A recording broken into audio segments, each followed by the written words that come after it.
I never wanted to spend the night there. The cabin stood at the edge of an old graveyard, half buried in overgrown weeds, its walls weathered by time and rain. The wood was dark with rot in places, the nails rusted, the windows covered in a layer of grime so thick that the light barely passed through. I had driven past it many times on the narrow road that cut through the hills, but I had never paid it much attention until I needed a place to stay. It started with the storm. I had been driving through a rural stretch of countryside, trying to reach a friend's house before dark. The rain came in fast, a thick sheet that blurred the road, my wipers barely keeping up. The asphalt became slick, the tires struggling for grip as the wind howled through the trees lining the road.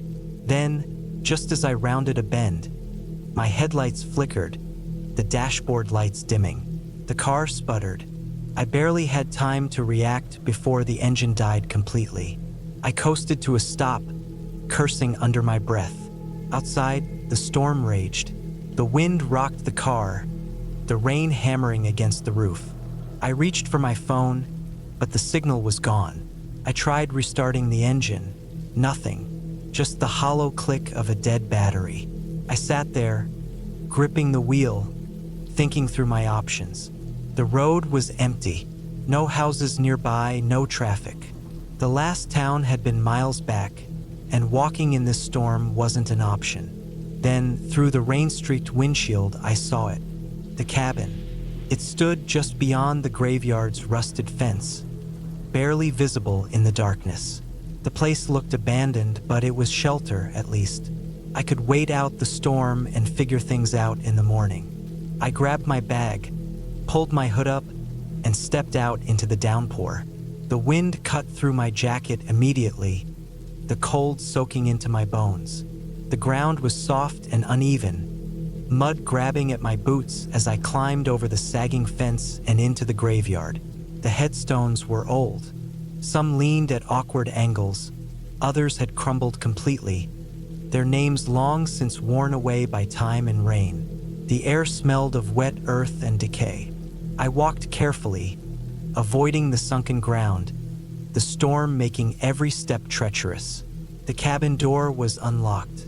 The wood groaned as I pushed it open, the hinges protesting. Inside, the air was stale, thick with the scent of damp wood and dust.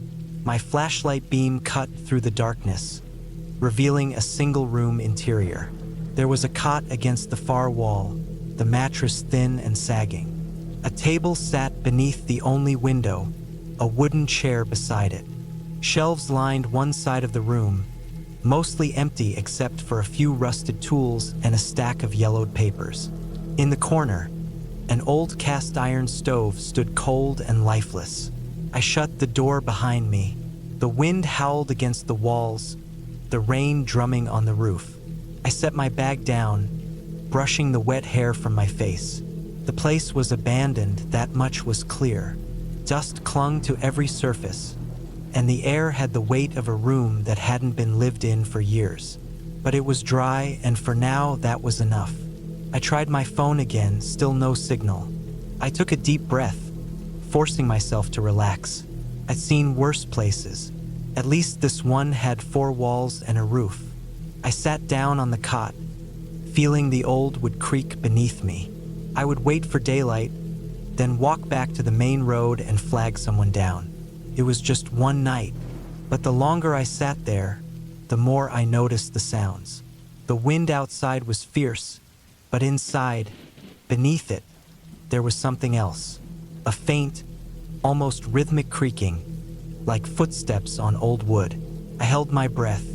It was probably just the storm shifting the building, but my pulse quickened anyway. I listened, straining against the wind's roar. The sound came again, a slow, deliberate movement. It wasn't inside the cabin. It was coming from outside. I stood, my breath shallow.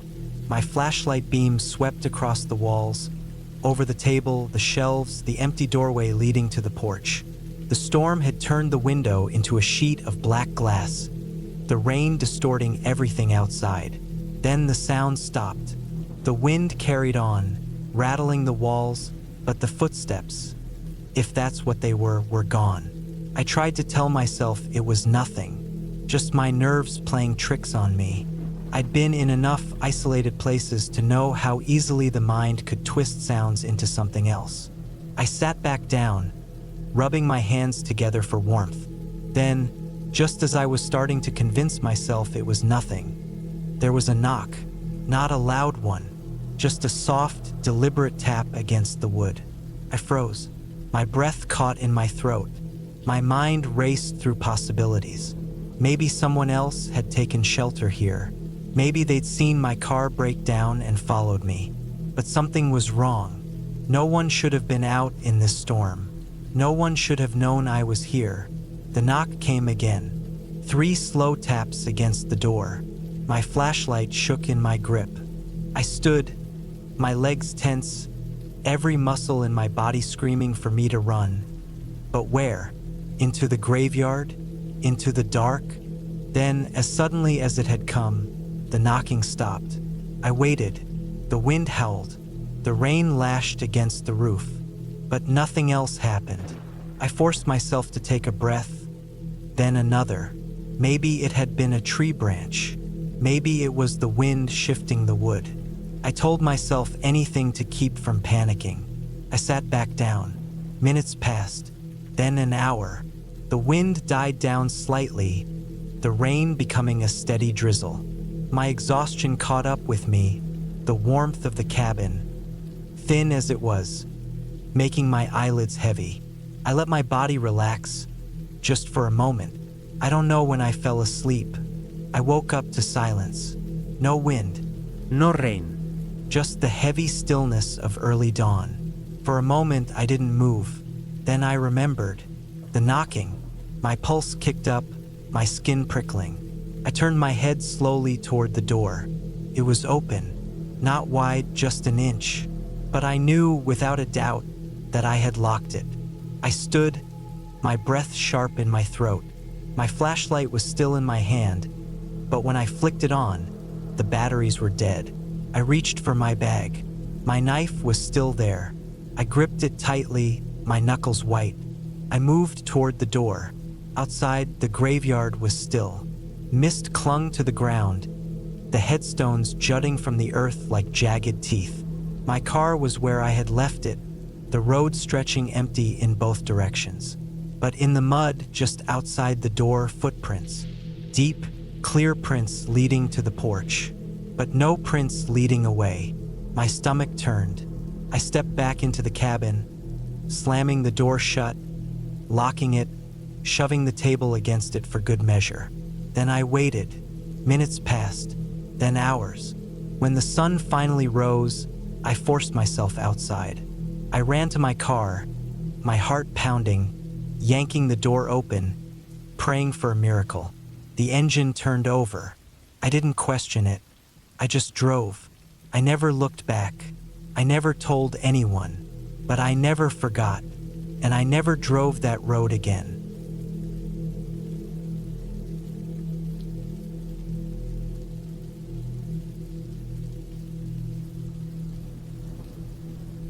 It was late October when I found the cabin. I had been driving through the back roads of the Peak District in England, looking for a quiet place to stay for the weekend.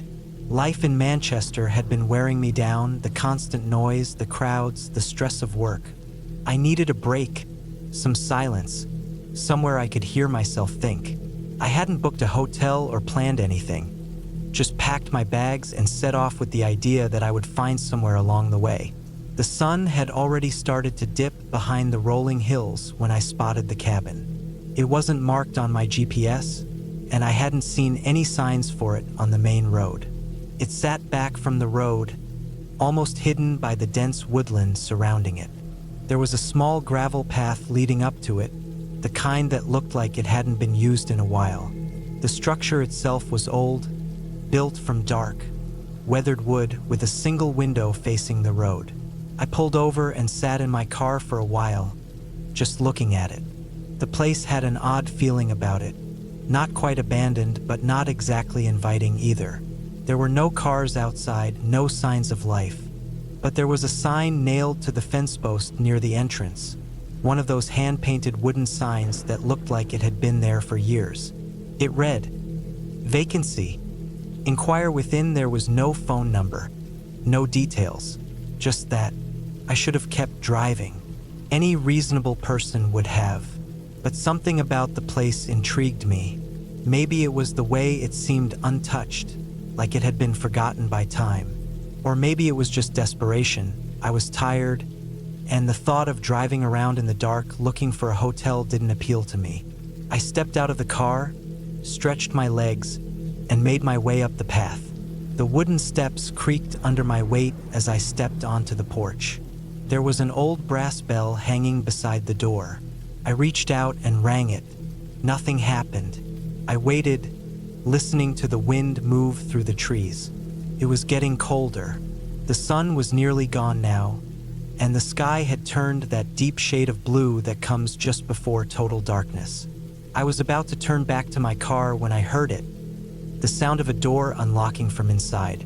The door opened slightly, not all the way, just enough to see inside. A warm light spilled out onto the porch, and for a moment, I felt stupid for being so uneasy. There was no one standing at the door. I stepped closer, peering into the cabin. It was simple but well kept.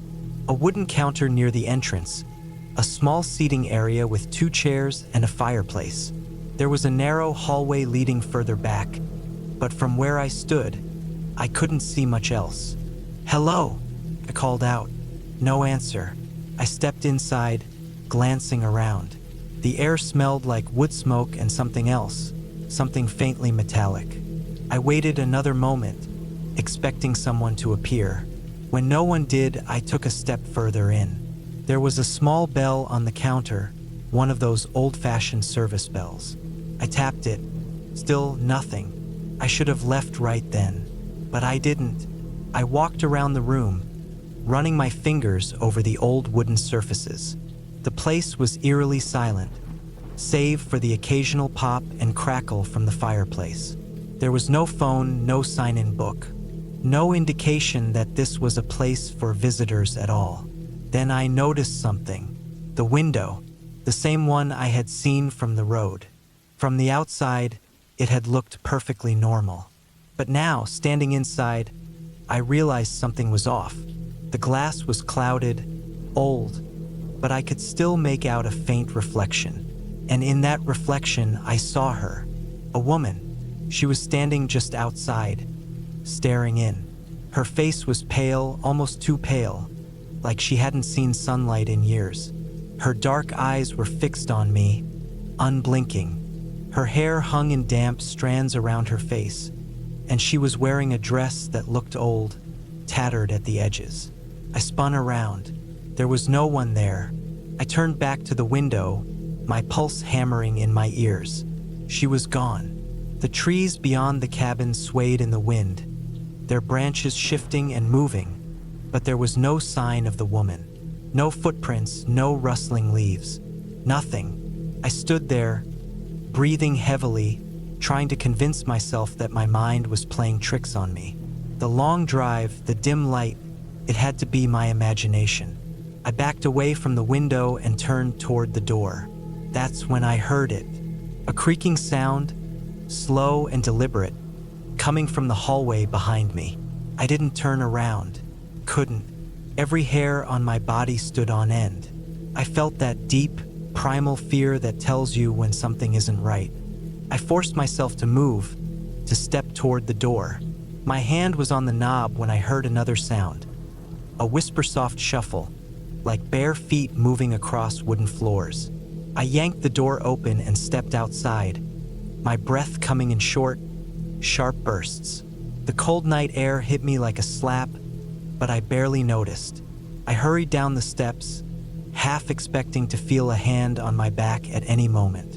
When I reached my car, I threw open the door and got in, locking it behind me. My hands were shaking as I turned the key in the ignition.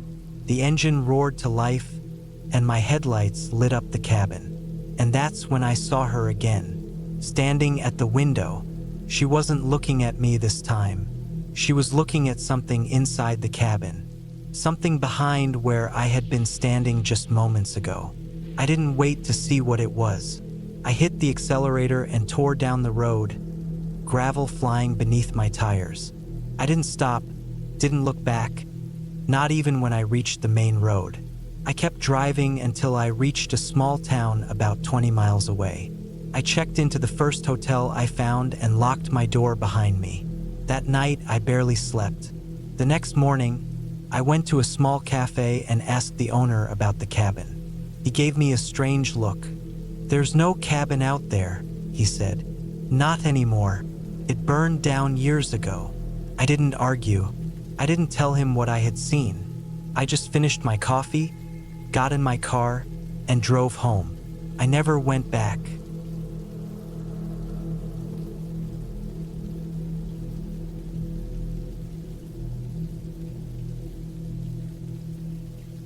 It started with the rain, the kind that turns roads into streams, soaks through your clothes before you even realize it's falling that hard. The kind that makes you feel alone, even when you aren't. I was driving up into the hills, my truck's tires sliding a little on the mud-slick gravel road, wipers fighting to keep the windshield clear. I didn't know then that I'd be fighting to get out of those woods alive by the next morning. The plan was simple: get to the cabin, spend the weekend cutting some firewood, maybe drink a little, sit in front of the stove, and pretend I didn't have to go back to the city on Monday. It was my uncle's place, but I had the key. He hardly used it anymore, just let it sit there collecting dust in the woods. It was small, one room, no electricity, just a propane stove and an old lantern. No one bothered you out here. That was the whole point. I should have noticed the signs. The first one was the fresh tire tracks in the mud, heading up the same road I was on. I figured it was just hunters, maybe someone checking on their own cabin. But then there was the second sign. The gate to the property, normally locked, was hanging open. I pulled up slow, rolling through the ruts, my headlights catching the rain bouncing off the ground. The cabin sat just ahead, dark, the front porch sagging a little more than the last time I was here. I turned off the engine, stepped out into the wet night. The forest was quiet, except for the rain ticking against the trees. That's when I saw the footprints, fresh, deep in the mud. More than one set. Somebody had been here recently, maybe still was. My stomach tightened. I wasn't armed, never had a reason to be up here. Just me and a hatchet in the back of the truck for splitting wood. I stepped up onto the porch, boots heavy on the damp planks. The door was unlocked. That was the third sign. I had locked it the last time I left. I pushed it open slowly, heart thudding. The smell hit me first. Something stale, like sweat, mixed with wet wood. My flashlight beam swept the room. The cot was unmade. The old table pushed aside like someone had bumped into it. But it was the duffel bag in the corner that stopped me cold. That wasn't mine. I didn't move at first, just listened. Rain on the roof. A branch creaking outside. My own breathing. Then something else. A shuffle, a shift of weight. Someone was inside. I backed up, stepping off the porch, my boots sinking into the mud. I didn't run, but I wanted to. My truck was only a few steps away. I could leave, pretend I never came. But then I saw the second truck, parked just past mine, half hidden behind the trees. Police truck. The old kind they use in rural areas, mud-splattered, the logo barely visible in the dim light. And that's when it all started to make sense. Whoever was in my cabin was a cop, and they weren't supposed to be here. I stayed still, thinking. Maybe it was nothing. Maybe someone had just used the cabin for shelter. Maybe a hunter, caught in the rain, and the truck belonged to a game warden. But that bag inside, it was military style, heavy duty, and the way the room was left, not like someone resting, but like someone hiding.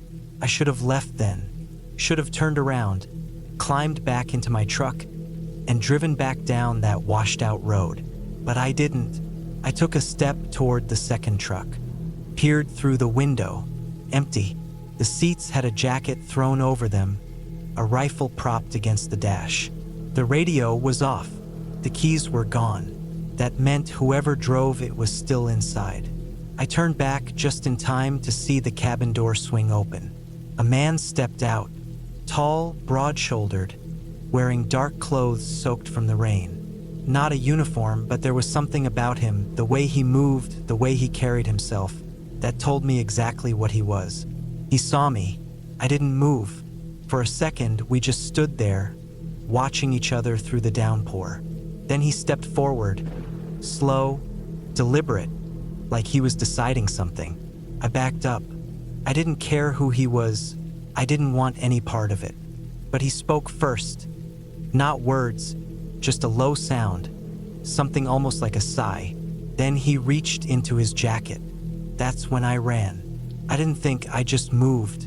Toward my truck, toward anything that could get me away from there. But he was fast, faster than I expected. I hit the mud hard, sliding as my boot caught on a root. By the time I scrambled up, he was there, blocking the way, face half hidden by the rain and the dark.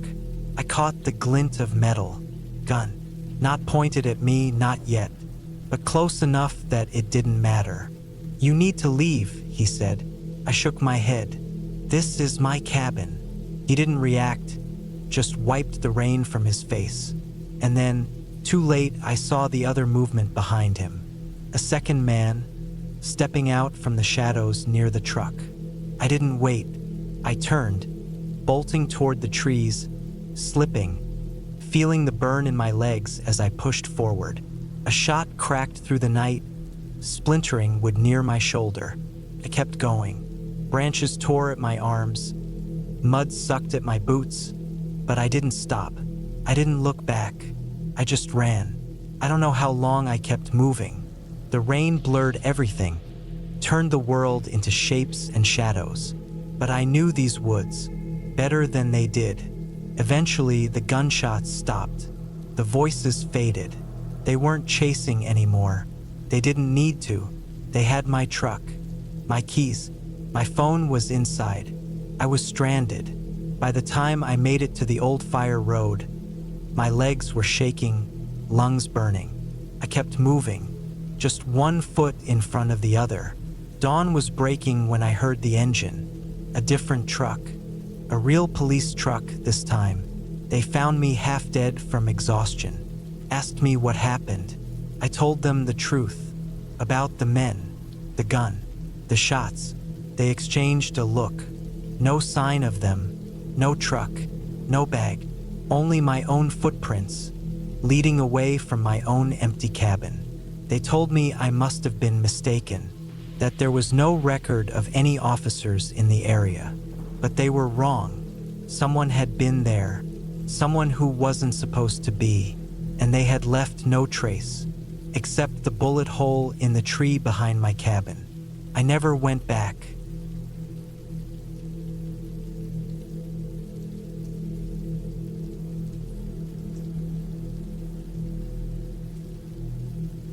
I never believed in things I couldn't see with my own eyes.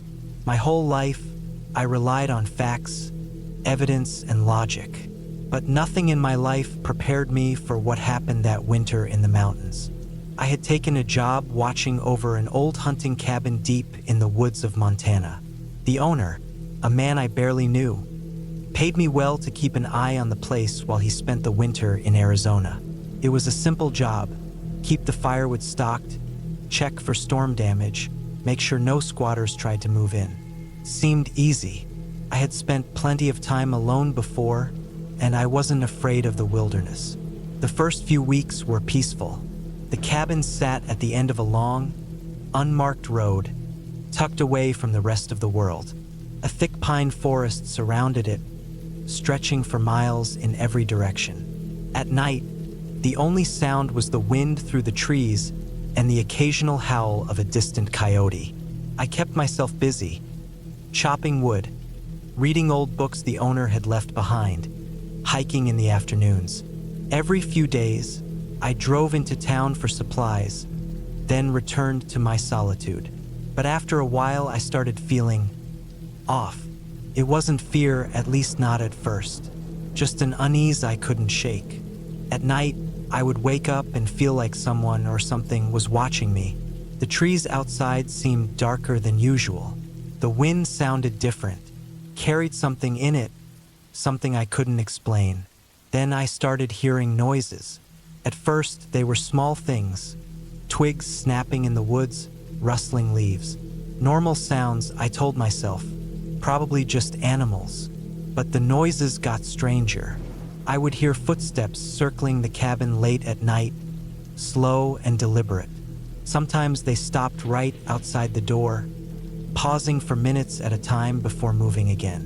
One night, I was splitting firewood when I heard my own voice call my name from the trees. I froze. It wasn't an echo. It wasn't a trick of the wind. Something was mimicking me.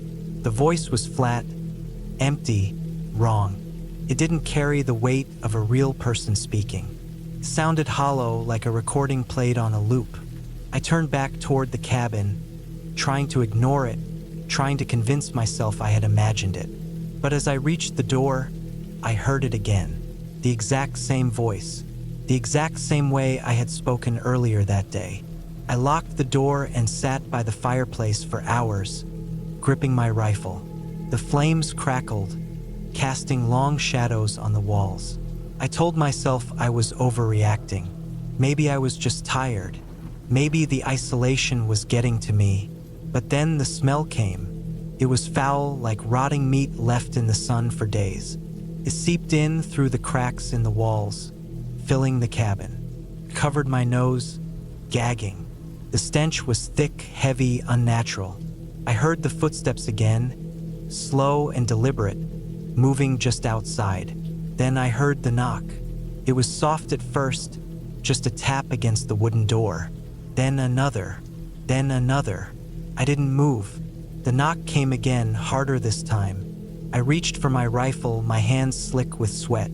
The fire flickered, casting long, shifting shadows. Then a voice. Not mine this time. It was a woman's voice, soft, distant. "Let me in." I didn't move. I barely breathed. The voice came again. "Please, I'm cold." It was wrong.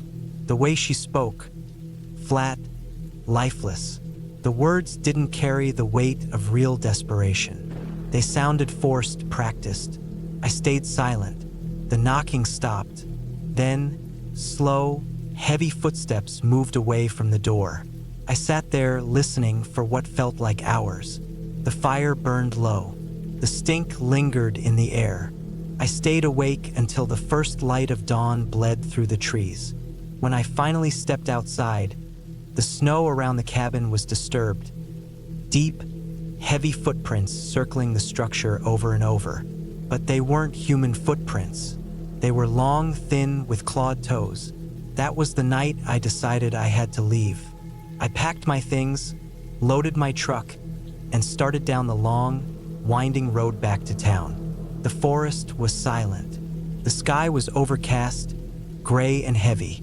I had made it about 5 miles when I saw something in the trees. A deer. At least it looked like a deer, but it was standing wrong. Its legs were too long, its joints bent in unnatural angles. Its head was tilted, staring at me with dark, empty eyes. And then it spoke, in my voice, "Help me." I slammed my foot on the gas, speeding down the dirt road, barely keeping control on the icy ground. The trees blurred past. My heart pounded so hard I thought it would burst. I didn't stop until I reached town. I didn't go back to that cabin. I never told the owner what happened. I don't know what I saw in those woods. I don't want to know. All I know is that something out there watched me. It waited. It listened. And it wanted me to let it in.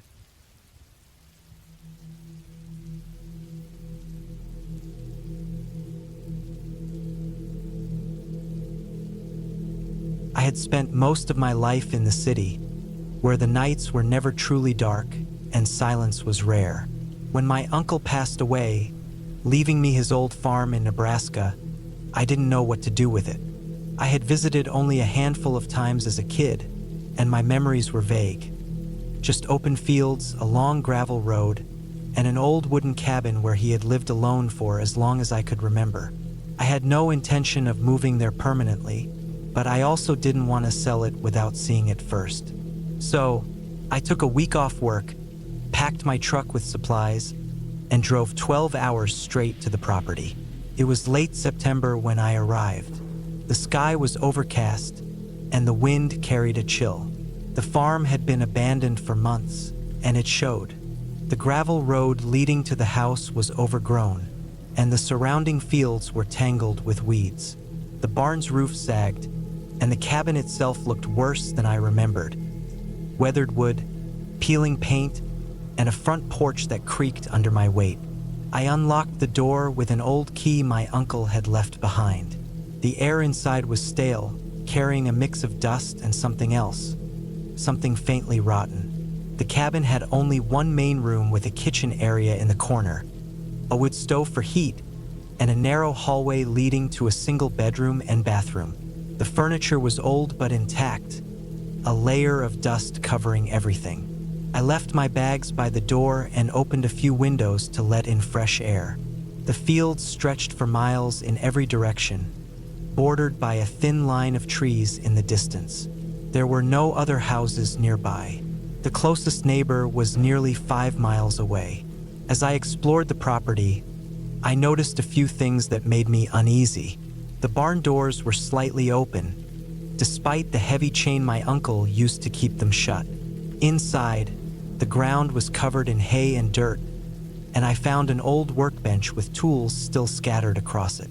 The strangest part was in the corner, an old wooden ladder leading up to a loft, where a thin mattress lay in the dust. It wasn't my uncle's. I locked up the barn and checked the cabin again. The back door had a sliding bolt, which I secured. The windows had locks, though some were rusted. I didn't expect trouble, but something about the place made me uneasy. That night, the wind picked up, rattling the windows. I sat at the kitchen table, eating a sandwich and flipping through a notebook I had found on a shelf.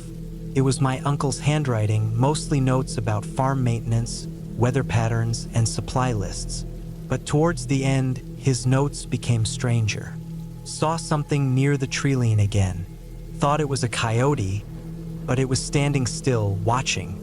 Heard footsteps outside the cabin last night. Checked the barn this morning. Nothing was missing, but I feel like someone's been here. I don't go out after dark anymore. I closed the notebook and set it aside. My uncle had lived alone for years. Maybe he had started imagining things. That night, I slept with a loaded rifle beside the bed. The mattress was old, the cabin too quiet. Every small creak made me tense. At some point, I must have drifted off because I woke to a sound outside, something moving through the leaves. I listened, holding my breath. It wasn't the wind. It was slow, deliberate. Footsteps. I reached for my rifle and got up as quietly as I could. Peeking through the bedroom window, I saw nothing at first. Then, near the barn, I caught a glimpse of movement. A figure, just barely visible in the dark. It stood near the entrance, motionless. I didn't move. I barely breathed. Then, it stepped back, disappearing into the darkness. I stayed up until dawn, every sound making my pulse hammer. As soon as the sky lightened, I stepped outside, rifle in hand. The ground was damp from the night air, and near the barn, I found footprints, barefoot. The prints led towards the fields, vanishing in the tall grass. I checked the barn again. The ladder to the loft was slightly pulled out, like someone had used it recently. The mattress had a fresh indentation. I wasn't alone out here. That day, I debated leaving, but something in me didn't want to be chased off. I spent the afternoon securing the property, double-checking the locks, making sure every door and window was secure. I even set up a tripwire near the barn entrance, a simple can with stones inside, tied to a length of fishing wire. Night came too fast. I sat inside, lantern on, rifle on the table. The air was thick with silence. Then, just past midnight, the can rattled. I grabbed my rifle and moved to the window. The barn door was open again, swinging slightly in the wind. Then I saw it, a figure standing at the edge of the field, just within the shadows. Watching, I raised the rifle, but it didn't move. For what felt like hours, I stared, waiting for it to come closer. But it never did. It just stood there.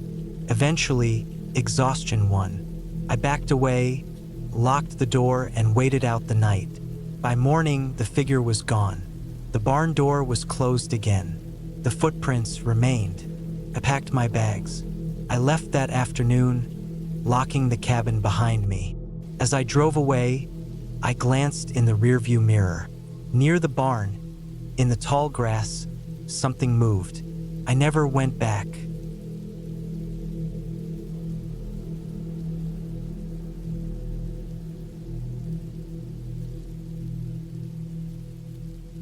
I pulled my truck off the narrow dirt road and into the clearing, the tires crunching over frozen leaves. The sky was a dull, washed-out gray, the sun already sinking behind the thick line of trees. It was late October, and the cold had started settling in. I had been looking forward to this trip for weeks. 3 days alone at the hunting cabin. Just me, the woods, and the quiet. The cabin wasn't much. Just a single-room structure, rough-hewn from old timber, with a tin roof and a stone fireplace. It had been in my family for decades.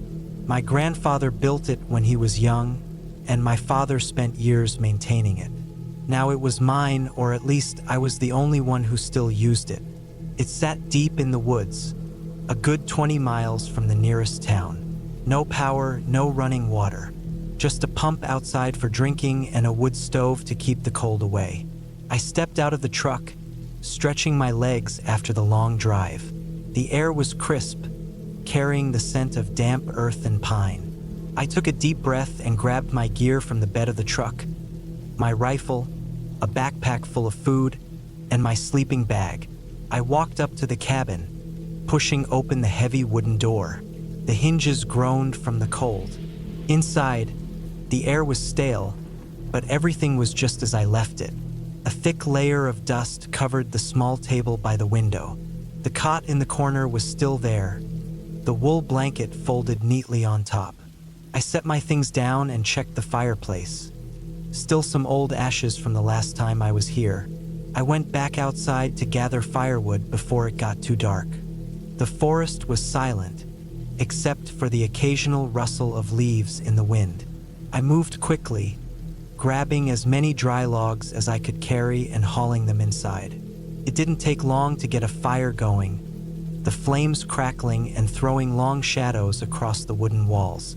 The warmth filled the room, chasing away the damp chill. I made a quick meal, just a can of beans heated over the fire, and sat back in the old wooden chair near the window. The woods outside were dark now, the sky a deep black. No moon, no stars, just endless trees. That first night passed without much incident. I slept lightly, waking up a few times to the sound of the wind pushing against the trees. It was always a little unsettling being out there alone, but I had done this enough times to push that feeling aside. The next morning, I woke before sunrise, rolling out of the cot and stepping outside. The cold hit me immediately. The ground was hard, frost clinging to the fallen leaves. I pulled on my jacket and grabbed my rifle. Hunting had been slow the past few years. Too many people hunting too close to the roads, pushing the animals deeper into the woods. I had to hike out further each time if I wanted any luck. I set out just as the sun was beginning to rise, my boots crunching against the frozen ground. I walked for hours, following the trails I knew well. Nothing. No tracks, no movement. The woods were too quiet. Even the birds seemed scarce. It wasn't until late in the afternoon that I finally spotted something. A fresh set of deer tracks, leading down toward a small stream. I followed them carefully, moving slow, keeping my breathing steady. After another 20 minutes, I saw it. A buck, standing just beyond a thick line of trees. It was big, at least an 8-pointer. I raised my rifle, lined up my shot, and pulled the trigger. The crack of the rifle echoed through the trees, and the deer bolted. I knew I hit it, but it didn't drop. Instead, it disappeared into the brush. I cursed under my breath and started moving. Tracking a wounded deer was always a pain, especially as the sun was already starting to dip lower in the sky. I found a trail of blood leading deeper into the woods. I followed it for what felt like miles, deeper than I had ever gone before. The trees grew denser, the undergrowth thick. The farther I walked, the more uneasy I felt. Something about this area felt off. I had hunted here for years, but I didn't recognize this part of the forest. I kept going, my rifle tight in my hands. The trail of blood led to a small clearing, and that's when I saw it. The deer was there, lying still, but something had gotten to it first. Its body was torn open, deep gashes running down its sides. The head was twisted at an unnatural angle. Whatever did this wasn't another hunter. It wasn't an accident. The woods were silent. No wind, no birds, just the sound of my own breathing. I knelt down, my eyes scanning the trees. There were no tracks, no sign of what had done this. But I knew I wasn't alone. I turned back the way I came, moving faster than before. The sun was almost gone now, and I didn't want to be stuck out here in the dark. Every sound in the forest felt amplified. The crunch of my boots, the rustling of leaves. Then, behind me, I heard it, a branch snapping. Not from the wind, not from an animal. Something heavy. I didn't stop to look. I just kept moving. My heart was pounding. My hands gripping my rifle so tight my knuckles were white. The cabin was still a long way off, but I forced myself to keep going, pushing through the undergrowth, ignoring the burning in my legs. I could feel it. Something was behind me, moving when I moved, stopping when I stopped. I wasn't imagining it. By the time I saw the faint outline of the cabin through the trees, I was nearly running. I burst through the door, slamming it shut behind me, throwing the heavy wooden bar across it.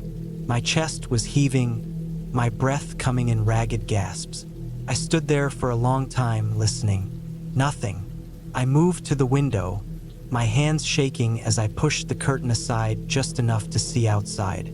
The trees were still. The yard was empty, but just beyond the tree line, in the deep shadows where the firelight didn't reach, something was there. Couldn't see it, not fully. Just a shape darker than the rest of the night. Tall, motionless, watching. I didn't sleep that night. I sat by the fire, my rifle in my lap, waiting for something, anything to happen. But nothing did. By the time the first light of dawn came, the shape was gone. I left that morning, packed up my things and drove out of there, not stopping until I was miles away. I don't know what I saw out there. I don't know what tore that deer apart. All I know is that I never went back to that cabin again.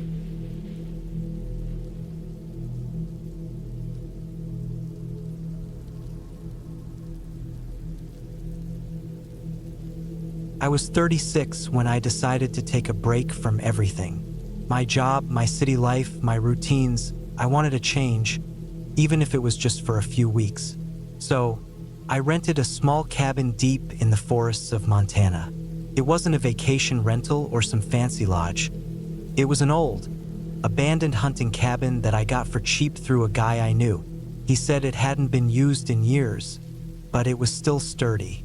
No electricity, no running water, just an old fireplace, a well outside, and a generator that barely worked. That was exactly what I wanted. I had packed enough supplies to last me a few weeks.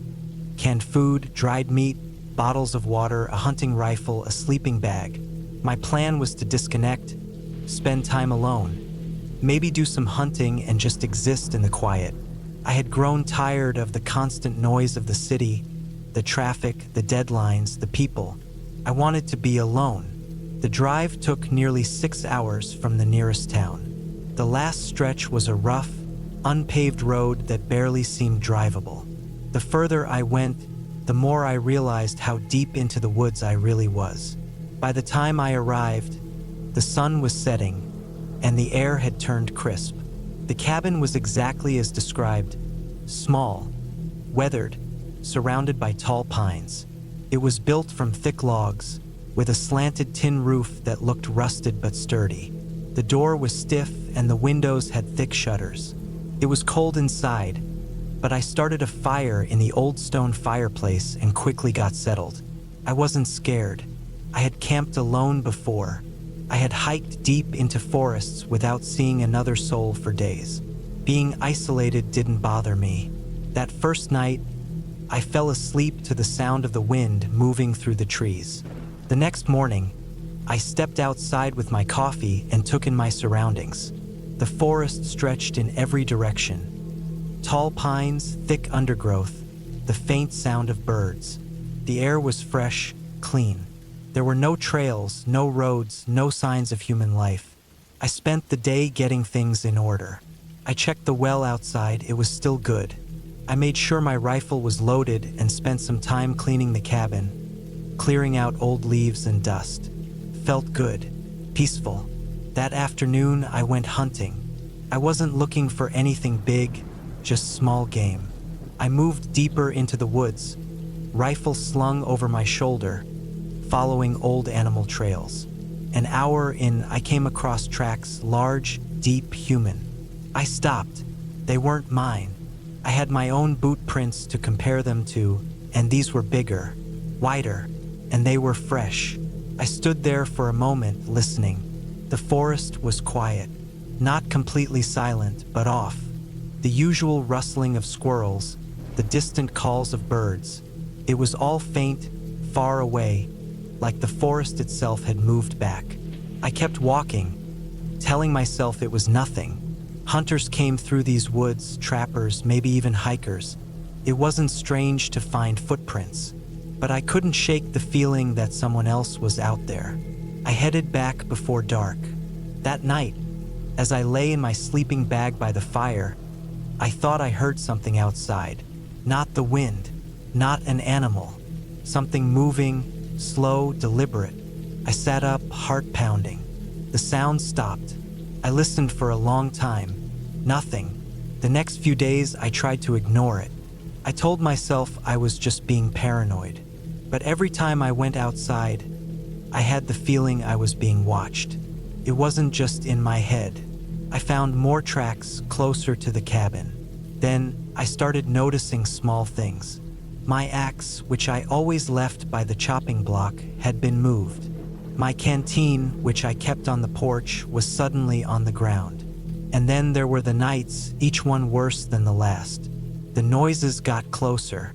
Footsteps, slow, heavy, deliberate. The sound of something brushing against the cabin walls. One night I heard breathing. I was lying there, staring at the ceiling, when I heard it just outside the wall. Deep, slow breathing. I grabbed my rifle and sat up. The breathing stopped. The footsteps faded. I didn't sleep after that. By the 5th day, I had made up my mind. I was going to leave. That morning, I packed my bag and got everything ready. But before I left, I decided to do one last sweep of the area. I walked a small perimeter around the cabin, looking for tracks. I found something worse. A dead deer just outside the tree line. His throat had been cut, not torn by an animal, cut, clean and precise. And someone had arranged it. Its legs were bent at odd angles, its head twisted unnaturally. I stood there staring at it. Then I smelled it. Not the deer, something else. Sweat, dirt, something rotten. I turned slowly. There, between the trees, just barely visible in the morning light, someone was standing. Tall, thin, dressed in dark, ragged clothes. I couldn't see his face, but I knew he was looking at me. I didn't move, Neither did he. Then he took a step forward. I turned and walked back to the cabin, forcing myself not to run. Inside, I locked the door and grabbed my rifle. My hands were shaking. I had seen a lot of things in my life, but nothing that made my stomach twist the way that figure did. I waited. Hours passed. Nothing. But I knew he was still out there. That night, I kept the fire low. I stayed near the door, rifle in hand. Around midnight, I heard it. Footsteps, closer than ever. Then the handle on the door rattled. I raised the rifle, heart hammering. The door didn't open, but the footsteps didn't leave. I waited, muscles tense, until the first light of dawn. When I finally opened the door, he was gone. But he had been there, standing outside all night. That was enough. I packed my bag, got into my truck, and left without looking back. I never reported it, never told anyone. But I know this, whoever he was, he had been watching me the entire time. And he hadn't been alone. When I checked my rearview mirror, just before I hit the main road, I saw them. 3 figures, standing at the edge of the woods, watching, waiting. I never went back.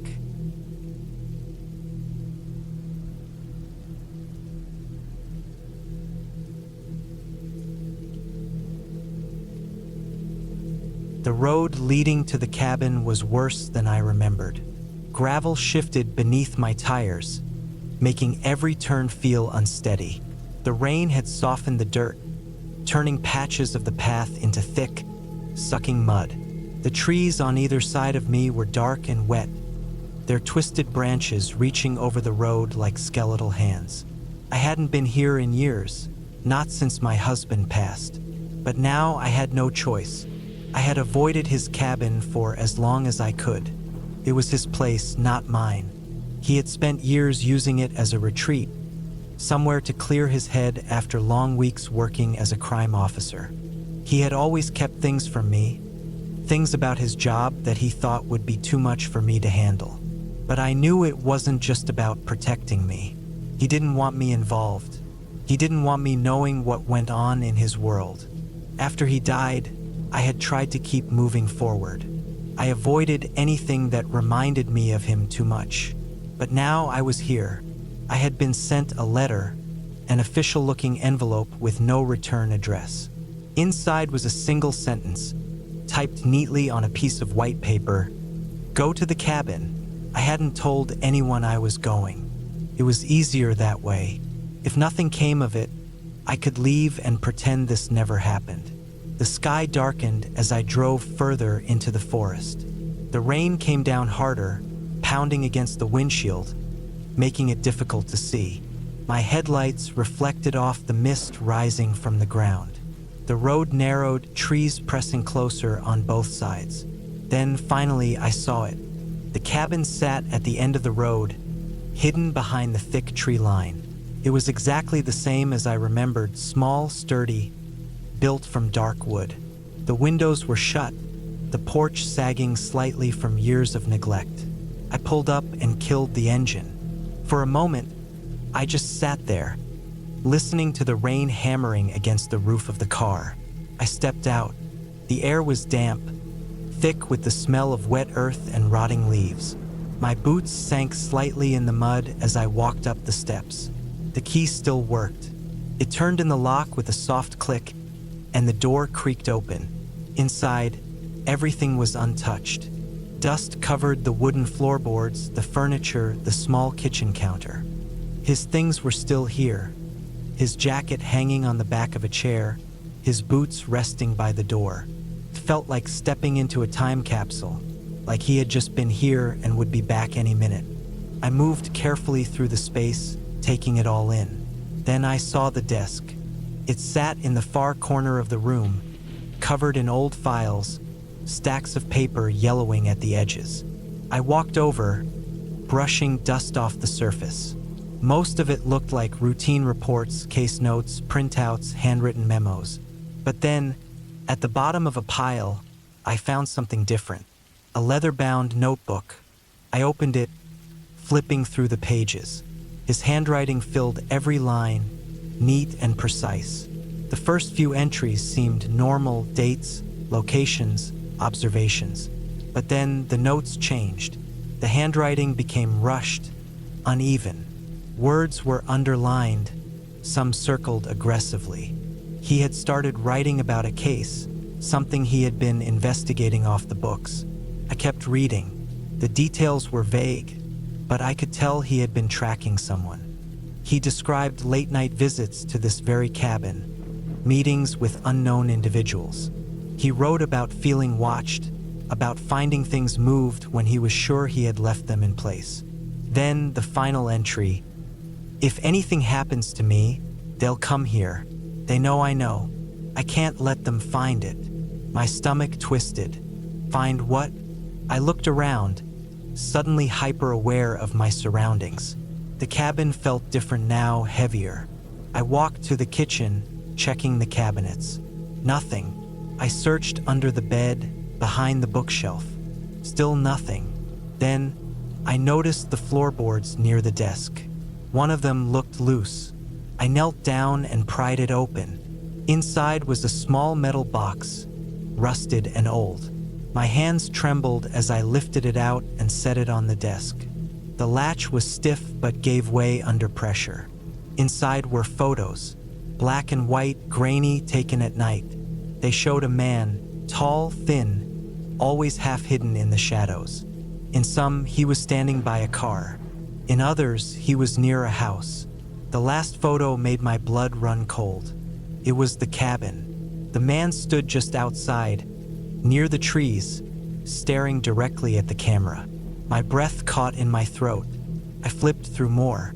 There were documents beneath the photos, names, addresses, notes scrawled in my husband's writing. He had been tracking this man, or had the man been tracking him? The sound of rain outside filled the silence, steady and rhythmic. But then, beneath it, I heard something else. Footsteps. I froze. They were slow, deliberate, moving just outside the cabin. I turned off the lamp and moved toward the window, keeping low. The trees swayed, casting shifting shadows in the dim light. My heart pounded in my chest as I scanned the darkness. Then I saw him. A figure stood just beyond the tree line, tall, unmoving, watching. I gripped the box tightly, my mind racing. The letter. Someone had wanted me to come here. Someone had known I would find this. The figure didn't move. The rain dripped from the trees, running in thin streams down the window pane. I backed away slowly, my breath shallow. I needed to leave. Now, I grabbed the metal box and slipped out the back door, moving quickly toward my car. My keys were already in my hand, my fingers fumbling in the wet darkness. I climbed in, locked the doors, and started the engine. Headlights cut through the rain as I backed out. I glanced in the rearview mirror, my heart hammering. The figure was gone. I didn't stop driving. Not until I was miles away from that place. The box sat on the passenger seat beside me, its rusted edges digging into the fabric. I didn't know what to do with it, not yet. But I knew one thing. Whatever my husband had discovered, it hadn't died with him.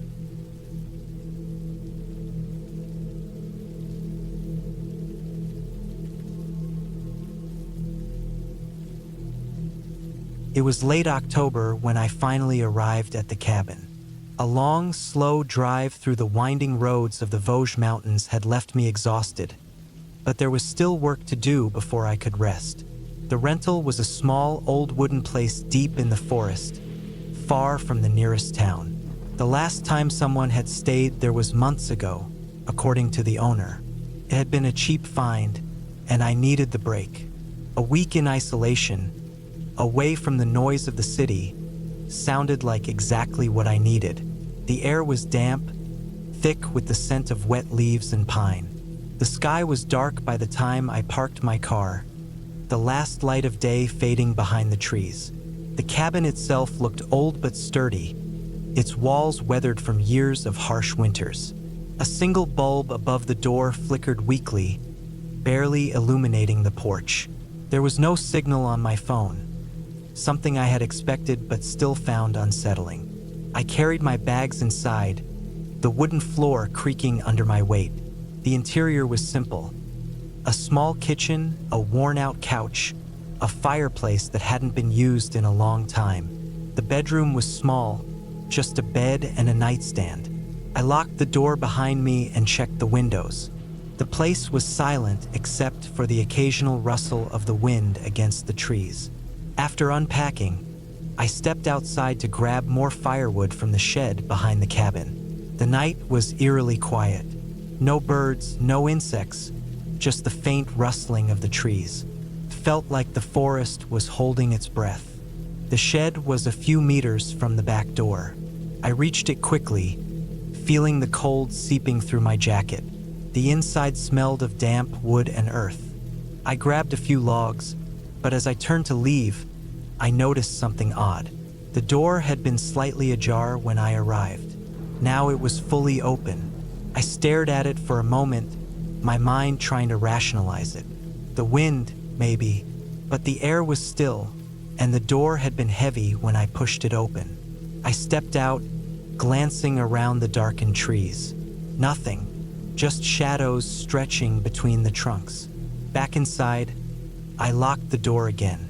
I told myself it was nothing, just my imagination playing tricks on me. I built a fire in the fireplace, the warmth finally chasing away the cold. The flames flickered, casting long, shifting shadows along the wooden walls. I tried to read, but my mind kept drifting back to the shed door. Something about it didn't sit right with me. The feeling lingered as I lay in bed later that night, listening to the wind whisper through the trees. Sometime in the night, I woke up. At first, I wasn't sure why. The fire had died down, and the room was colder than before. The air felt heavy, thick. Then I heard it, a slow, deliberate creak from somewhere outside the bedroom door. My breath caught in my throat. I stayed still, straining to hear. Another creak, then silence. I reached for the flashlight on the nightstand. Clicking it on, I aimed it toward the doorway. The bedroom door was slightly open. I was sure I had closed it before going to bed. I sat up slowly, listening. Nothing, just the sound of my own breathing. I stepped out of bed, flashlight shaking slightly in my grip. The living room was dark, the fireplace just a pile of dying embers. The front door was still locked. I checked the windows, all closed. Then my eyes fell on the back door. It was unlocked. I had locked it. I was sure of it. I stood frozen, my mind racing. Had someone been inside while I slept? I felt exposed, standing there in the dark, so I grabbed the heaviest thing I could find, a fire poker from next to the fireplace. I stepped forward, slowly reaching for the door handle. I pulled it open and shined my flashlight outside. The forest was silent. The shed door was closed. I could see my car parked where I left it. Nothing seemed out of place. I checked around the cabin, but there were no footprints in the damp earth. If someone had come inside, they had left no sign of it. I locked the door again and sat by the fire until morning, barely getting any sleep. The next day, I tried to shake the feeling of unease. I forced myself to go about my plans, hiking the nearby trails, taking in the scenery, but I couldn't shake the feeling that I was being watched. Every time I stopped to rest, I felt it, a strange awareness, like something just beyond my vision was keeping track of my movements. By the time I returned to the cabin, the sun was setting, casting long shadows through the trees. I lit another fire, cooked a small meal, and tried to distract myself with a book. But the feeling never left. That night, I made sure every door and window was locked before going to bed. I still woke up. It was the same feeling, like something had woken me, but I didn't know what. Then I heard it, a soft, barely audible sound from outside the bedroom. I turned on my flashlight again, but this time, I noticed something immediately. The bedroom door, it was wide open. I had closed it before sleeping. I was certain. My stomach turned to ice. I listened, heart pounding. Silence. I took a deep breath and stepped out. The living room was empty. The fire had died down again, casting everything in deep shadows. Then I saw the back door, wide open. My hands went numb. I had locked it. I knew I had. I didn't move. I listened. The air was dead silent. Then, from the darkness outside, I heard it. Footsteps. Slow, careful steps moving just beyond the tree line. Not running, not retreating, just moving, watching. I stayed still, gripping the fire poker so tightly my fingers ached. My mind was screaming at me to do something. Close the door, turn on every light, run to the car, but I couldn't move. Then the footsteps stopped. I don't know how long I stood there. 5 minutes? 10? An hour?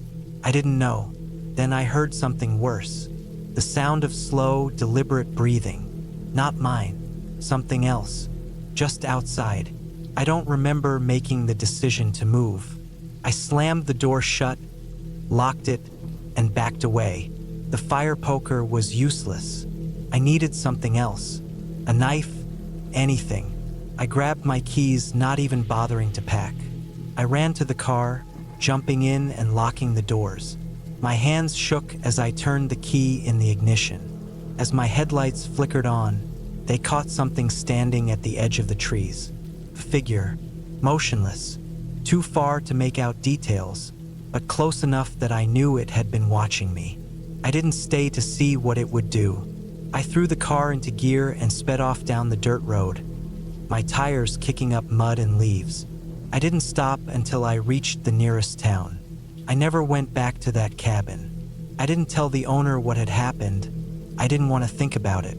I still don't. But I think about that figure in the woods. I think about how long it had been watching me. And worst of all, I think about what would have happened if I hadn't woken up that night.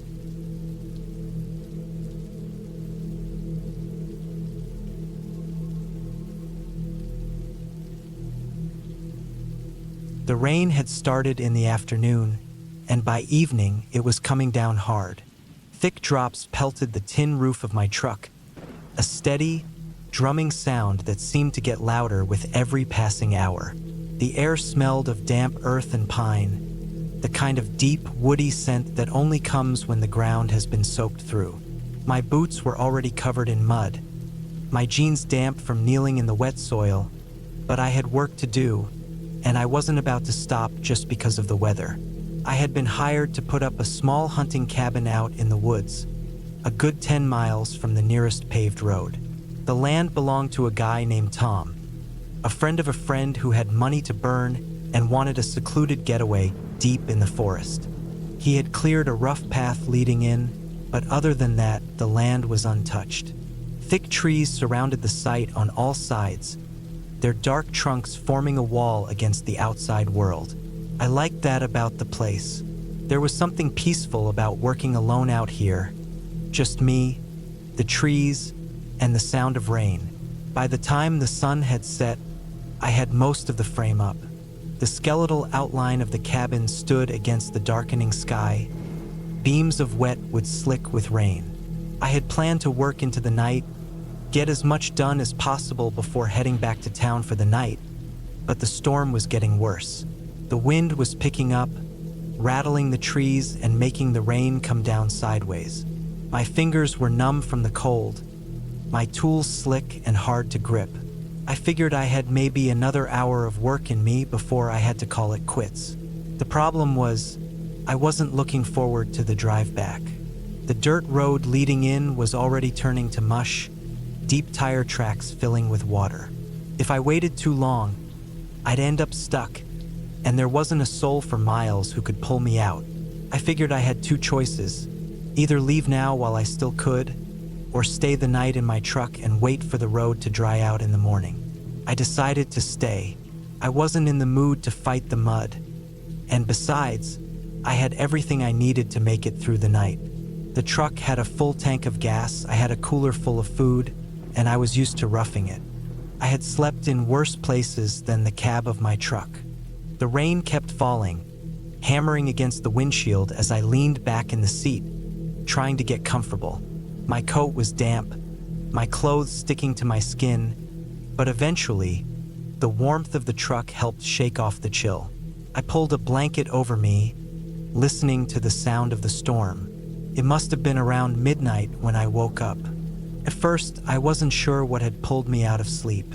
The rain was still coming down, steady as ever, and the wind was still howling through the trees. But something felt different. I couldn't quite put my finger on it, but the hairs on the back of my neck were standing up. I sat up, rubbing my eyes, trying to shake off the grogginess. The truck's interior was dark, the windows fogged from my breath. I reached for the key in the ignition, turning it just enough to power on the dash lights. A soft glow filled the cab, and that's when I noticed it. The woods were silent. The rain was still there, the wind still moving through the trees, but the usual sounds of the forest were gone. No insects, no rustling leaves, no distant hoots from an owl. Just a heavy, oppressive silence pressing in from all sides. I didn't like it.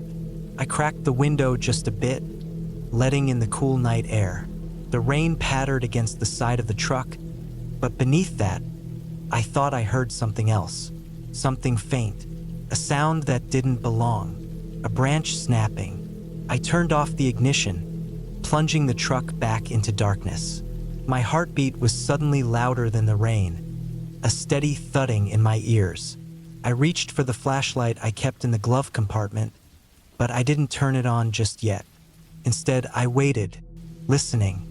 Another sound, closer this time, the unmistakable crunch of footsteps in the wet leaves.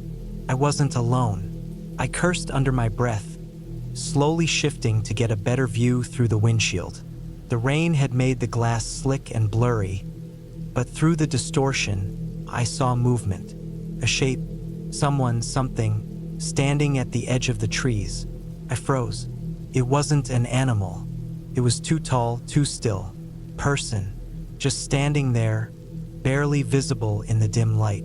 I should have turned the truck on right then. I should have thrown it into gear and gotten the hell out of there. Mud be damned. But I didn't.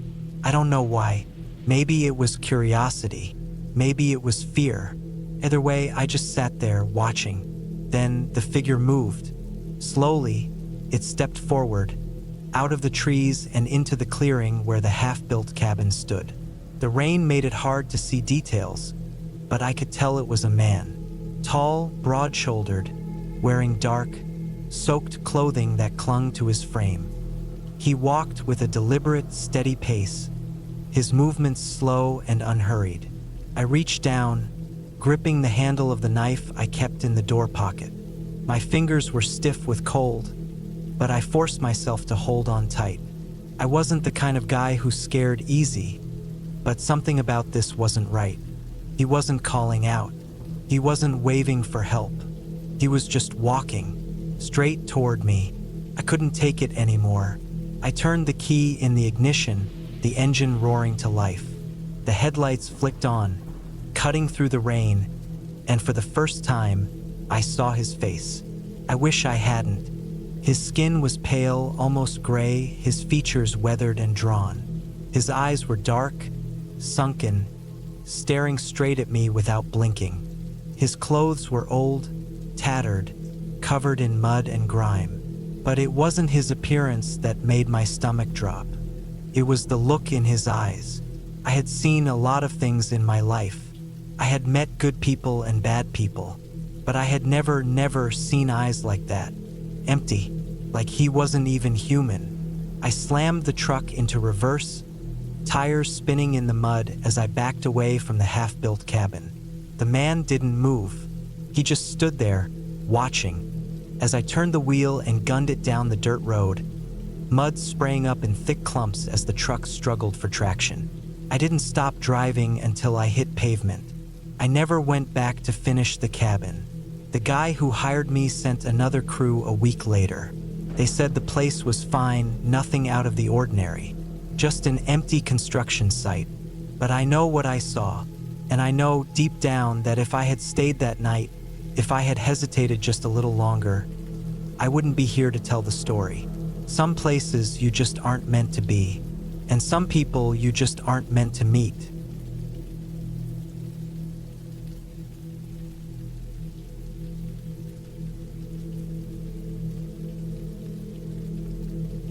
I never liked being alone in the woods, not because of the silence or the dark, but because of what people could do when they thought no one was watching.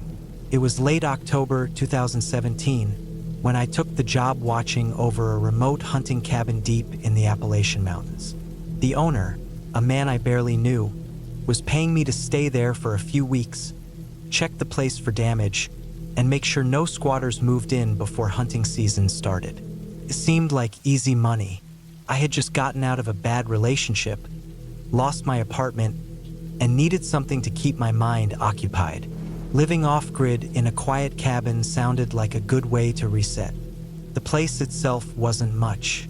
A small, one-room wooden cabin with a metal roof, a wood stove, a bunk bed, and a tiny kitchen with an old propane stove. The only way in or out was a long dirt road that turned to mud when it rained. No electricity, no running water, just a rain barrel outside and a small outhouse about 20 yards from the door. I arrived late in the afternoon, just as the sun was dipping below the tree line. The air was crisp, carrying the scent of damp leaves and pine.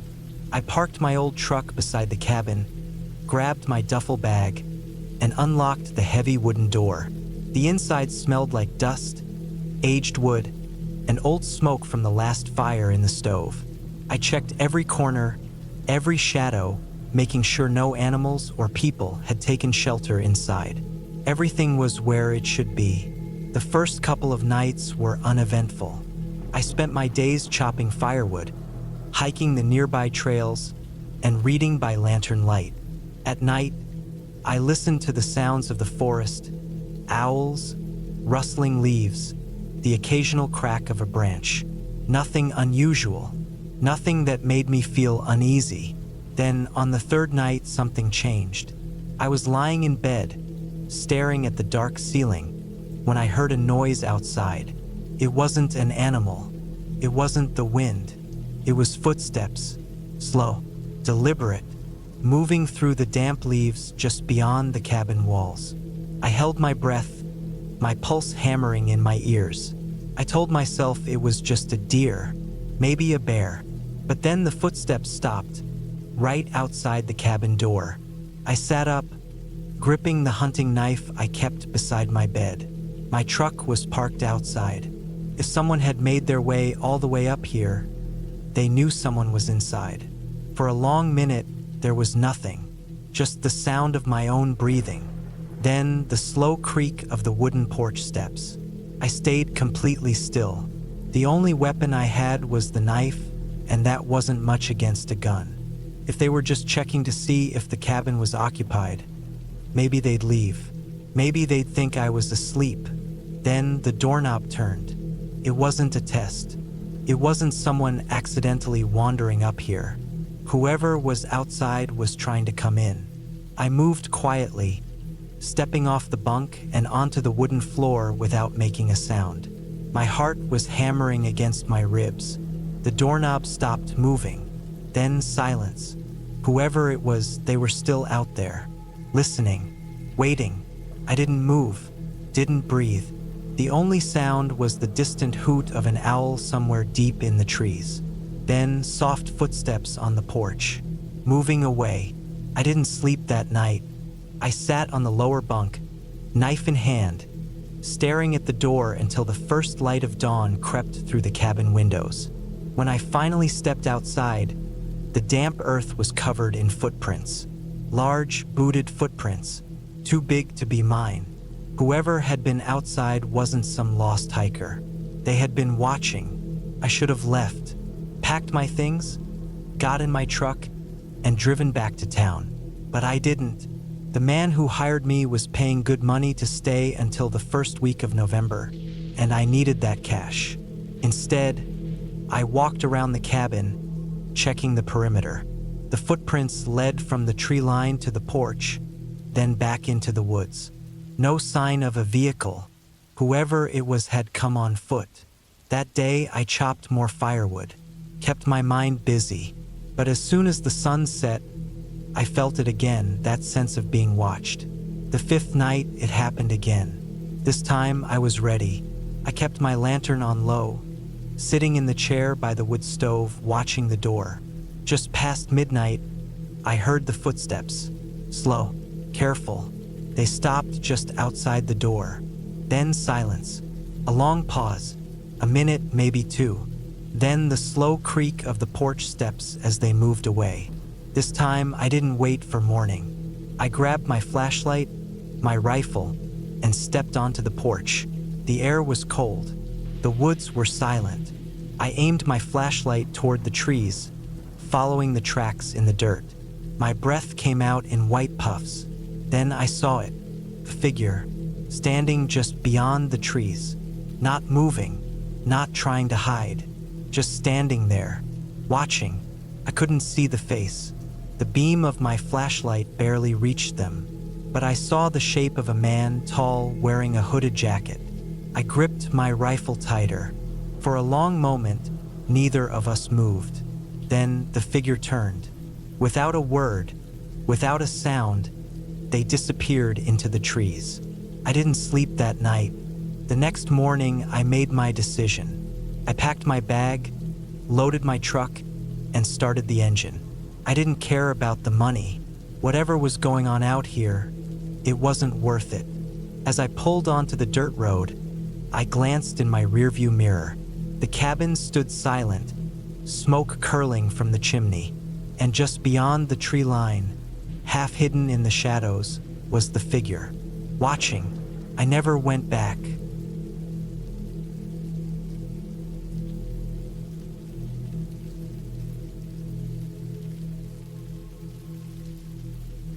I had been working in law enforcement for over a decade, most of it spent tracking organized crime.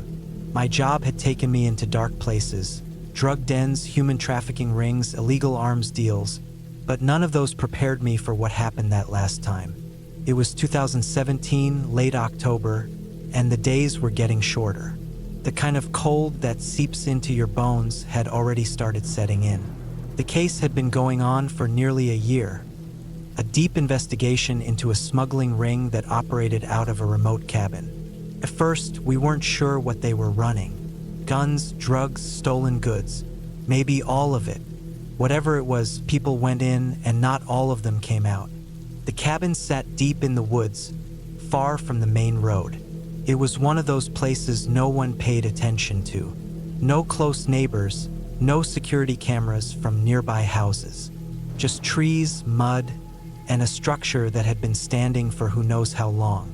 It had been owned under different names over the years, but always under false identities. I was part of the team sent in for the takedown. We had everything set up, weeks of surveillance, logs of who went in and out, tracking vehicles in the area. We even had a rough idea of the layout. The cabin had a main building, a shed in the back, and a small garage on the side. No one went near the shed unless they were dragging something heavy. That was one of the things that didn't sit right with me. The night of the operation, we moved in quietly. The plan was to catch them off guard. We assumed there would be at least 5 of them inside, maybe more. No time for mistakes.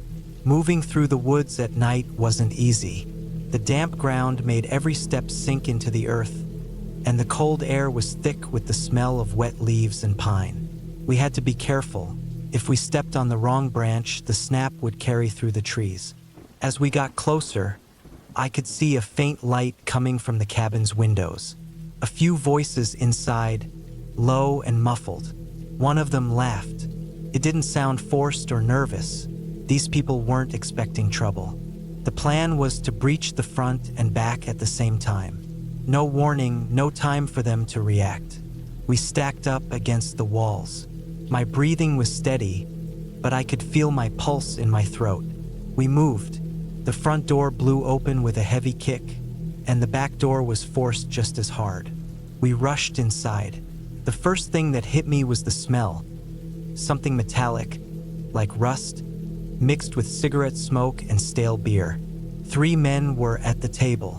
One of them jumped up, reaching for something at his waist. We moved faster. Before he could pull his weapon, he was down. Another one reached for a shotgun leaning against the wall. He didn't make it. I scanned the room. The third guy had frozen, hands up. But he wasn't our biggest concern. There were more rooms. We moved down the hall. One door open, a bedroom, empty. Another door slightly ajar. Something was inside. I went first. The room was dark, but there was a faint outline of a bed, a table. Someone was in the corner. I could barely make them out at first. My flashlight cut through the dark, and I saw him. A man in his 50s, shaking, eyes wide. He wasn't one of the guys we were after. We secured him, then kept moving. The last door at the end of the hall led to the basement. One of my guys signaled me he'd heard something below. Someone moving. Slow, careful. I moved down the stairs first. They creaked under my weight, the air getting colder as I went. At the bottom, the room opened up into a concrete space. Metal shelves, boxes, a workbench covered in tools, and something else. A tarp pulled over what looked like a large wooden crate. Then I saw movement. A man stepped from the shadows, something heavy in his hand. Before I could react, he swung. The edge of whatever he was holding glanced off my shoulder, but the force of it knocked me back. He lunged again, but I was quicker. The fight was over in seconds. I took a deep breath, my shoulder aching. Then I looked at the crate. I pulled the tarp away. Inside, there were bones. Human bones. Not just one person. More. Some of them still had scraps of clothing, dark stains. Some had been there longer than others. The realization hit me all at once. This wasn't just a smuggling operation. These men weren't just running guns or drugs. They had been doing something else. Something worse. I turned away and signaled the others. More men were coming in now, securing the scene. The cabin was ours. But I couldn't stop looking at that crate. We found more outside. The shed we had been watching for weeks. It wasn't for storage. It was a dumping ground. Some of the bodies were old, nothing left but bones. Some weren't. By the time the operation was over, we had 6 bodies accounted for. Maybe more, buried deeper in the ground. The men we arrested never gave us a full answer. They wouldn't say why. Some things, I think, are better left unknown. The cabin was torn down a month later. Nothing remains of it now. No evidence that anything ever happened there. But I remember it. Every detail. It was the last operation I ever worked.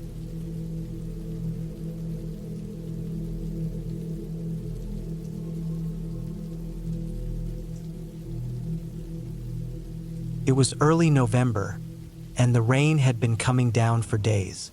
I had been staying at my uncle's old cabin in the mountains, a place I had visited on and off for years. It wasn't a luxury spot, just a small wooden structure with 1 bedroom, a kitchen, and a tiny bathroom that barely functioned. The plumbing was unreliable, and the electricity came from an old generator that hummed constantly in the background. I had come out here to clear my head, to get away from the noise of life. My job in the city had worn me down, and after a rough breakup, I figured isolation was what I needed. My uncle had passed away the year before, and the cabin had been sitting empty. It seemed like the perfect retreat. The first few days were peaceful. I spent my time chopping wood, fishing in the nearby river, and reading by the dim lantern light when the generator decided to act up. The cold mountain air was crisp, the smell of wet earth and pine filling my lungs every time I stepped outside. Then the rain started. At first, it was a steady drizzle, the kind that makes you want to stay inside with a blanket and a book. But soon, it became a relentless downpour, soaking the ground, turning the dirt road into thick mud, and making the entire forest seem darker than usual. The sound of raindrops hitting the metal roof of the cabin was constant, droning, almost hypnotic. On the third night of rain, I noticed something strange. It was late, maybe around midnight. I had just finished eating and was sitting by the small wood stove, staring at the flames, when I heard something outside. It wasn't an animal. I knew what deer, raccoons, and even bears sounded like. This was different, slow, deliberate footsteps. I sat still, listening. The footsteps stopped just outside the cabin. I reached for the old hunting rifle my uncle had left behind. I wasn't a great shot, but I knew how to use it. My heart was pounding as I stood up and moved toward the window. The rain made it hard to see, but I could just make out a figure standing near the tree line. A man. He wasn't moving, just standing there in the rain. I didn't turn on the outside light. I didn't want to give away my position. Instead, I watched him for what felt like forever. He didn't have a flashlight. He wasn't wearing a raincoat. He was just standing there in the dark, drenched. I waited. He didn't move. Finally, I stepped away from the window. I kept the rifle close and sat back down, listening. The rain drowned out most other sounds, but I swore I could hear something. Faint breathing, just outside the wall of the cabin. I didn't sleep that night. By morning, the rain had let up a little. I stepped outside cautiously, scanning the tree line. The man was gone. The ground was soaked, but there were footprints in the mud. Not animal tracks, human. I told myself he was just a lost hiker, someone who had wandered too far and got caught in the storm. But something about it felt off. If he was lost, why didn't he call out for help? Why stand there, watching? The next night, I barricaded the door. Not that it would do much good. The lock was old, the door itself thin. But it made me feel a little safer. It didn't matter. Just past midnight, I heard the footsteps again. This time, closer. I turned off the lantern and sat in the darkness, rifle in hand, listening. The rain was coming down hard, but I could hear him moving, circling the cabin. Then the doorknob rattled. Slow, deliberate. I raised the rifle, aiming at the door, my finger on the trigger. Silence. Then, after what felt like forever, the footsteps moved away. I waited, my heart pounding in my chest, but they didn't return. When morning came, I found fresh tracks in the mud, deep, close to the cabin. The man had been standing just outside my door for hours. That was it. I packed my things. I had planned to stay another week, but I wasn't going to risk another night. The road was a mess, thick with mud and barely drivable, but I forced my truck through it. My tires spun, the engine roared, but I got out. I never looked back. Later, I told myself I had overreacted, that maybe it was just a lost traveler, someone too afraid to knock. But deep down, I knew the truth. Whoever he was, he hadn't been lost. He had been waiting.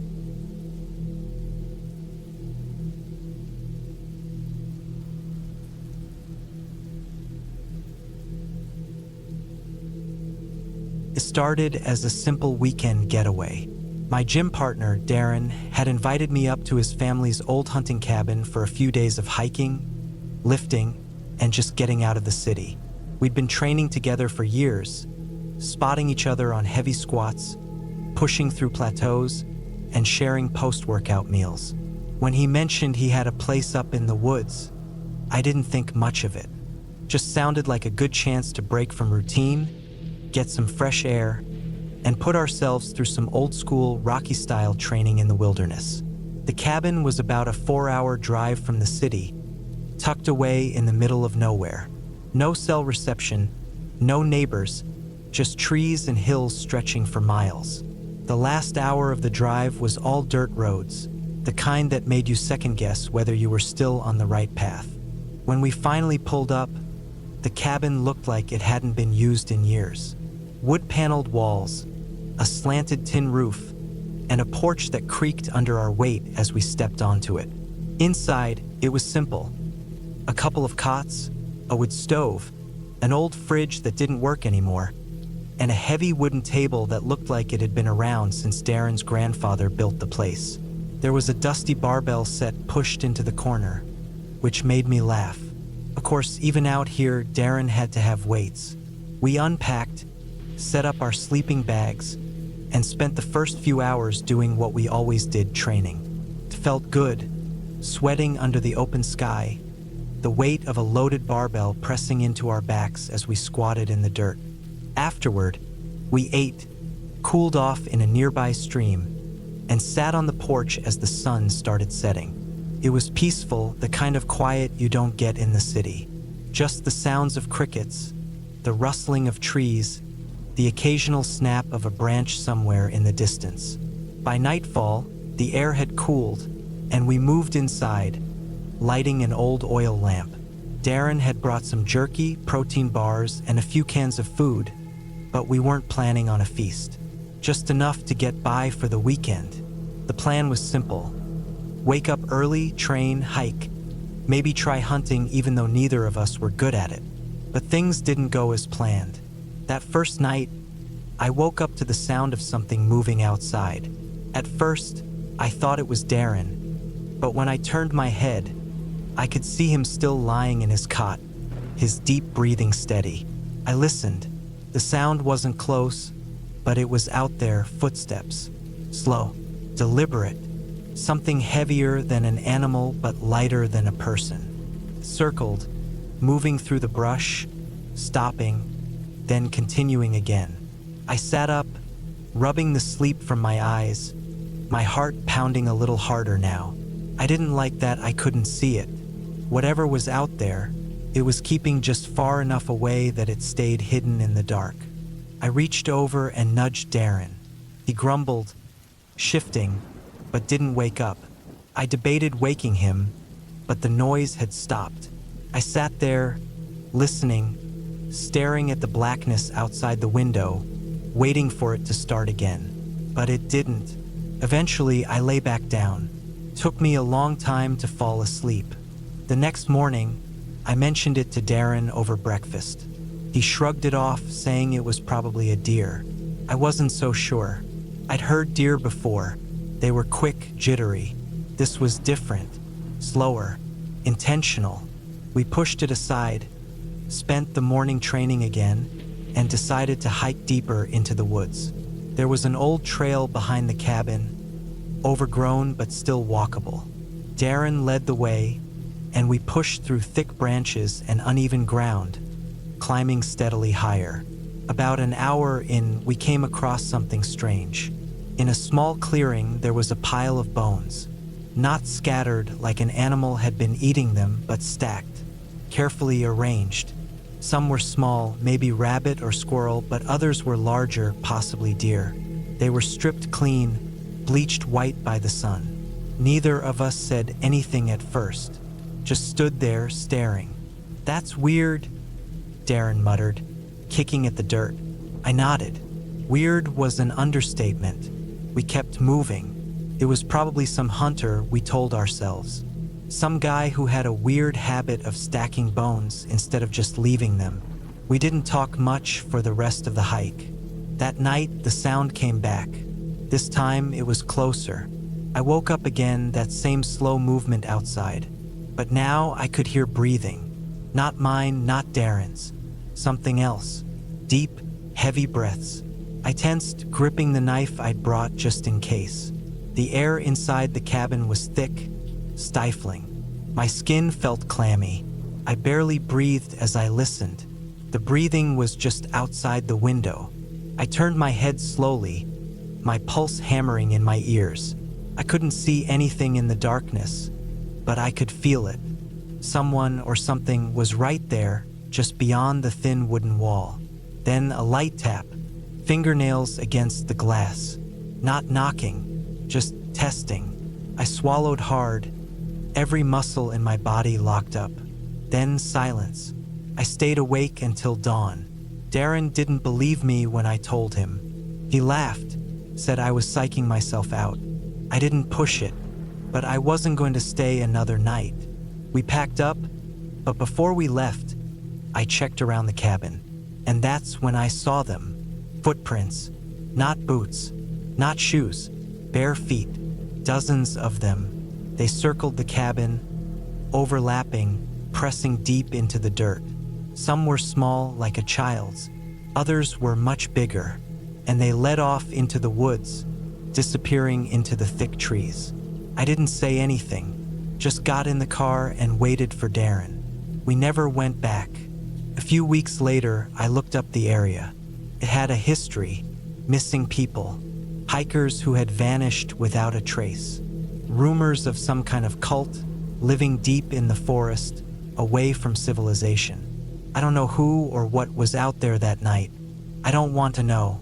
All I know is that something was watching us, and it wanted us to know it was there.